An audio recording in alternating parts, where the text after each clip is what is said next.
Well, my thoughts are basically that you're seeing a stepping up of the effort to intimidate Bangladeshis, to make it clear that the government isn't in total control of the situation. You've had, I think, 35 to 40 individuals hacked to death or shot to death over the past 6 or 8 months. And this is obviously a stepping up of this. If they're holding hostages and killing people and throwing grenades at cops, that's a big increase in the level of violence, particularly as your folks were saying in the diplomatic enclave, which is sort of the safest area in the country. So they're trying to show that whoever is doing this is trying to show that they can get into the most sensitive areas of the country and carry out an obviously stepped up attack to show that they can attack anywhere they want. Tell us what this area is like.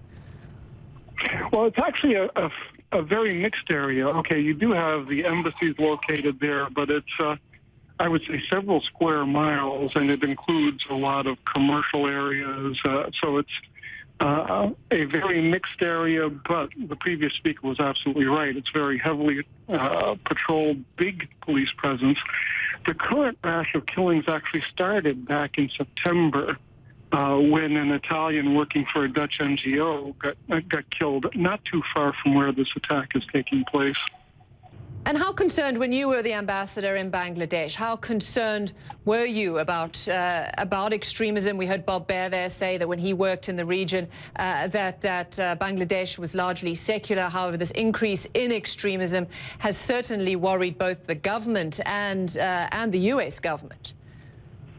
Yeah, and I think political polarization within Bangladesh has actually given the extremists a little bit more room to operate. When I arrived, the government took very active steps against the extremists, and they were actually pretty effective. So by the time I left in 2011, the situation seemed much calmer than it had been when I arrived in 2008. Now, for a variety of reasons, and like I said, political polarization probably being one of them, you're obviously seeing a very determined upshoot of extremism there, and a lot of violence going on, which was not what I saw the last year or so of my posting in Bangladesh. So this has been a rather unprecedented, dramatic increase in the security situation within Bangladesh. Just tell us about your experience in working with the Bangladeshi government, in particular, the capabilities of the security forces and how they're going to deal with the situation that we believe is unfolding now. Well, we were actually able to work pretty closely with the Bangladeshis when I was in country. We got good cooperation. We provided information that the Bangladeshi government acted on, and usually acted on pretty efficiently. I think what you're seeing now is a different sort of threat. Basically a threat that does have some ties, at least philosophically, to people outside the country.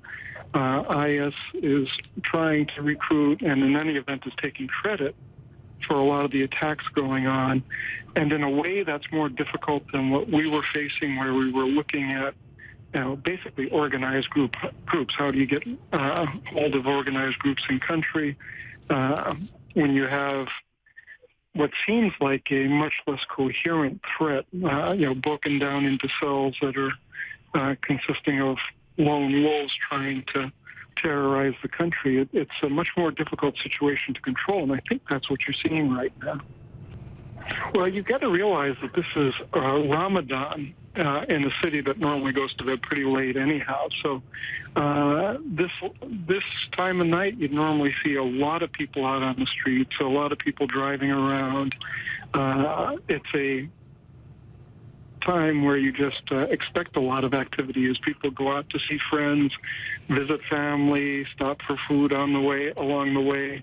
It's a very active city, and this diplomatic enclave is sort of the epicenter of wealth in the entire country. So, yeah, this would be a very busy time of day out there.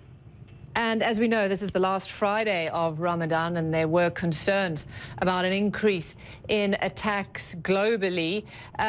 as you were saying, I mean, this is about political polarization, about a growth of extremism.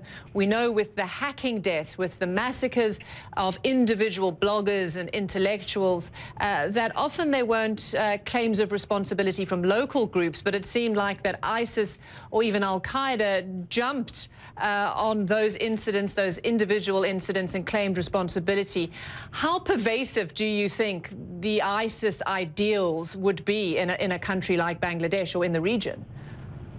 Well, it's important to realize that, I at least continue to believe that Bangladesh is predominantly pretty moderate in terms of its religion. But when you take a population of 160 million and say that 90% of those are Muslim and maybe 3 to 5% of those are fairly fundamentalist in their views, that still leaves a huge pool to draw on. And as I said, the main Islamist party in the country has been banned from participating in elections.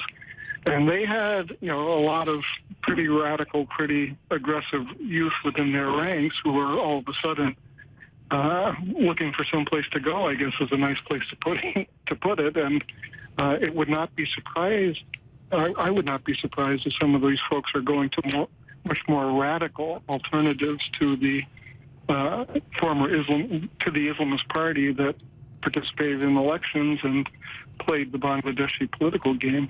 What we do know is at that building that you see on the left of your screen, it is a bakery during the day. It's called the Holy Artisan Bakery during the day, and at night it becomes a Spanish restaurant. It's on Road 79, and again, according to local security authorities, that a few customers, it's unclear how many customers of that restaurant who were eating on a Friday night, are trapped inside the restaurant.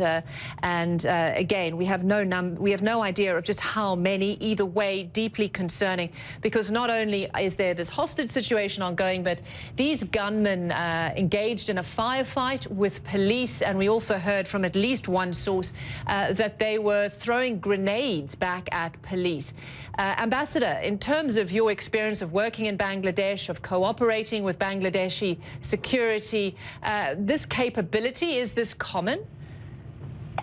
Not common, but it's not unheard of. I mean, there was a big upsurge in terrorism between 2004 and 2007. At one point in 2005, a radical Islamic group set off 420 bombs nationwide simultaneously. And there was an attempt on the current prime minister's life, if I recall, using grenades and pistol shots back then. So it's not unheard of, but it's rare. It's very uncommon. And it certainly has been uncommon since about 2006 or 7 when the previous surge in terrorism was brought under control.